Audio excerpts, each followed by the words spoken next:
सभी को राम राम। मैं ऋषिका आज आप लोग सामने कहानी लेकर आई हूँ। कहानी का नाम है माया का माया जाल, ईश्वर की खोज। एक समय की बात है, एक अत्यंत न्यायप्रिय, प्रजा वत्सल और धार्मिक राजा हुआ करता था। वह केवल राजकाज में ही कुशल नहीं था, बल्कि उसका अपने इष्ट देव की भक्ति में लीन रहता था। उसकी अटूट श्रद्धा से प्रसन्न होकर एक दिन भगवान ने उसे साक्षात दर्शन दिए। भगवान ने राजा से वरदान मांगने को कहा तो परोपकारी राजा ने निवेदन किया, हे प्रभु, आपकी कृपा से मेरे पास सब कुछ है, परंतु मेरी इच्छा है कि जिस दिव्य दर्शन का आनंद मुझे मिला है, वही सौभाग्य मेरी प्रजा को भी प्राप्त हो। भगवान ने मुस्कुराते हुए कहा, राजन, यह कठिन है, क्योंकि हर कोई परमात्मा का पात्र नहीं होता। परंतु राजा की जिद के आगे भगवान को झुकना पड़ा और उन्होंने अगले दिन पहाड़ी के शिखर पर पूरी प्रजा को दर्शन देने का वचन दे दिया। अगले दिन पूरे राज्य में ढिंढोरा पिटवा दिया गया। राजा के नेतृत्व में हजारों की संख्या में प्रजा और उनके संगे संबंधी ईश्वर से मिलने की उमंग में पहाड़ी की ओर चल पड़े। अभी कुछ ही दूरी तय की थी कि मार्ग में तांबे के सिक्कों का एक विशाल पहाड़ दिखाई दिया। सूर्य की रोशनी में चमकते तांबे को देख कुछ लोगों के मन में लालच आ गया।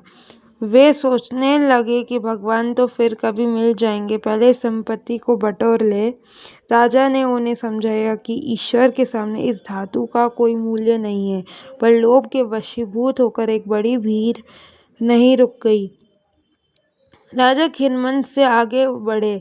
कुछ किलोमीटर बाद चांदी के सिक्कों का धवल पहाड़ नजर आया। इस बार तांबे से बचकर आए लोगों का संयम जवाब दे गया। उन्होंने सोचा कि चांदी तो तांबे से कहीं अधिक कीमती है, ऐसा मौका बार बार नहीं मिलता। राजा की चेतावनियों को अनसुना कर एक और बड़ा समूह चांदी की गठरियां बांधने में व्यस्त हो गया।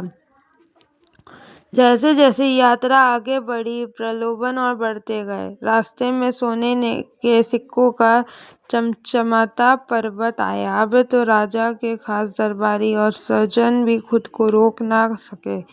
वे भी सोने के मुंह में फंसकर पीछे छूट गए। अब केवल राजा और रानी ही शेष बचे थे। राजा ने संतोष की सांस ली कि कम से कम उनकी पत्नी ने उनके साथ है। तभी रास्ते में सतरंगी आभा बिखेरते हीरो का पर्वत दिखाई दिया। हीरो की उस अलौकिक चमक ने रानी के विवेक को शून्य कर दिया। वह पागलों की तरह हीरो को बटोरने लगी, यहाँ तक कि वजन बढ़ने पर उसने अपने वस्त्रों तक की परवाह नहीं की। राजा अत्यंत दुखी हुए। उन्होंने देखा कि माया के प्रभाव में आकर हर व्यक्ति ने ईश्वर की साक्षात सानिध्य को तुच्छ समझ लिया।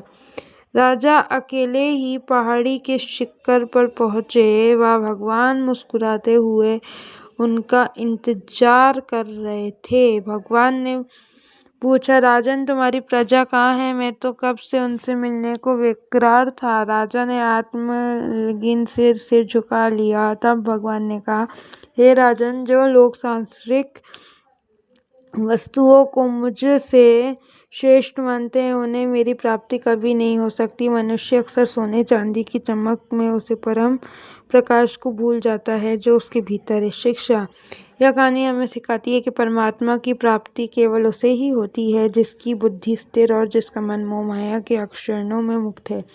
संसार में मार्ग भटकने वाले बहुत से पहाड़ लोभ, काम, क्रोध, मोह आएंगे, लेकिन जो इन प्रलोभनों को पार कर निरंतर अपने लक्ष्य की ओर बढ़ता है, वह अंत में ईश्वर के प्रेम और आशीर्वाद का पात्र बनता है। सत्य यही है कि संसार की समस्त दौलत ईश्वर के एक अंश के सामने भी तुच्छ है। धन्यवाद। जय हो, सदा विजय हो।